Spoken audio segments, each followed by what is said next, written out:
People give you the nickname Lao Zhao in China. Yeah.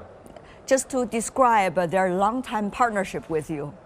But actually, you are to many of your friends Xiao Zhao, like what Chinese would call their friends, you know.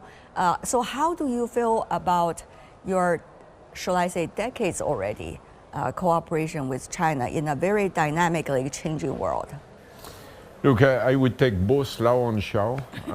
Lao because it's a long relationship, on that I got more experience. On Xiao because I learn all the time from my friends in China. Those decades, and I'm stating the obvious, have been an intense transformation. And I would say every year makes China different or leads to a different China. So I always come here to understand, try to understand, meet people I know, meet new people, and learn and collaborate with them. You are so deeply rooted with your knowledge about China because you live in Hong Kong, you live on the mainland for years. But things are changing also very fast. How do you stay updated about what's going on, even here in China, not to mention in other parts of the world? The world is changing very fast, but here it's changing even faster. The adoption of technology is faster, the urbanization rate is faster, the changes of the economic priorities can be happening faster than in other places. The only way, frankly, is to read a lot, keep yourself informed. Of course, digital helps you to do that. But the most important is to have reliable contacts into each and every of the geography and talk a lot, and be interested, and be curious about what's happening. And be open-minded. Yeah, and of course, that goes together. But it's really that permanent dialogue that helps you to keep in touch with what is truly happening in the places. Recently, you have been having this important collaboration with Nvidia, talking about the infrastructure of data centers. Yeah. How is that cooperation going? Is it going to be applicable worldwide? If you zoom out, the job of Schneider is to be the partner of our customers in their double agenda of sustainability and digitization. And digitization brings a lot of efficiency, and clean electrification brings a lot of decarbonization. The combination of digitization and electrification results in a journey of sustainability or an agenda of sustainability. Okay, the bigger picture is clear. The bigger picture is, so let's be clear, what is our contribution? Our contribution is to connect everything, aggregate the data in a format that you can use, and then on that data that was not available before, what we call IoT, big data, then you can run software, full portfolio of software on AI, so that you can optimize your process for energy saving, for carbon reduction, for productivity, for safety, for efficiency, for a lot of collateral benefits. So with that, we are adopting AI everywhere. Right, on the products, they self-optimize. At the level of a factory, they optimize the whole factory. Across all your factories, you optimize between your factories. You can have a digital twin from the design time to the time you build to the time you operate. And so AI is everywhere. But at the same time, a large part of the business of Schneider is providing energy systems to data centers. Right.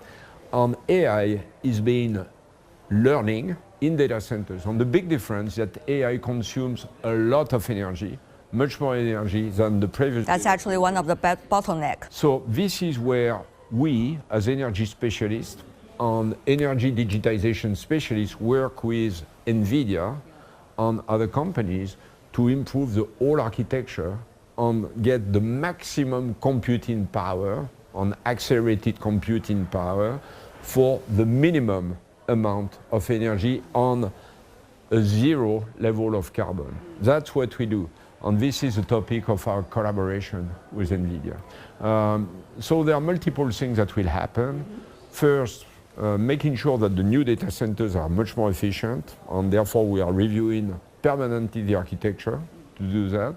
And also bring a lot of computing on the edge. That means in your building, in your plant, on the shop floor, because It's much faster to react. Zero latency. When it is your security as a worker, you need immediate reaction. You don't want to go to the cloud and wait for an answer. And second, it's much less energy. The more you can do things close to the application, the less energy you will consume. Those are certainly great ideas. Having said that, though, you have been always working on energy efficiency from day one. Tell us more about how the new technologies such as AI and many others would be able to support you to explore the new frontiers of energy efficiency and work on sustainability.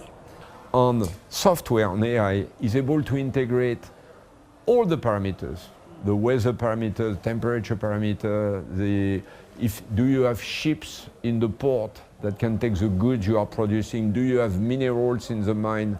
So that on doing that, you can optimize on a very large scale. The priority, though, is to make sure that everything is connected and you get the data.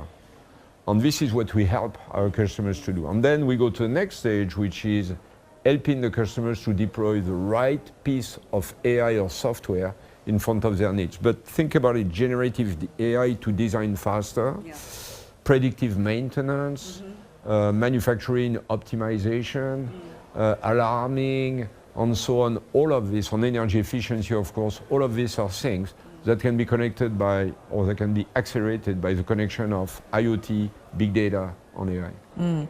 We see a lot of interesting things going on these days. For example, AI Act coming from the EU in Europe. And also, interestingly, on the other side, there's consensus among countries. 120 countries sign on that proposal on AI governance at the United Nations the other day, General Assembly. So how do you, as a business leader, digest all these different directions and try to come up with your own system that can serve every one of your customers?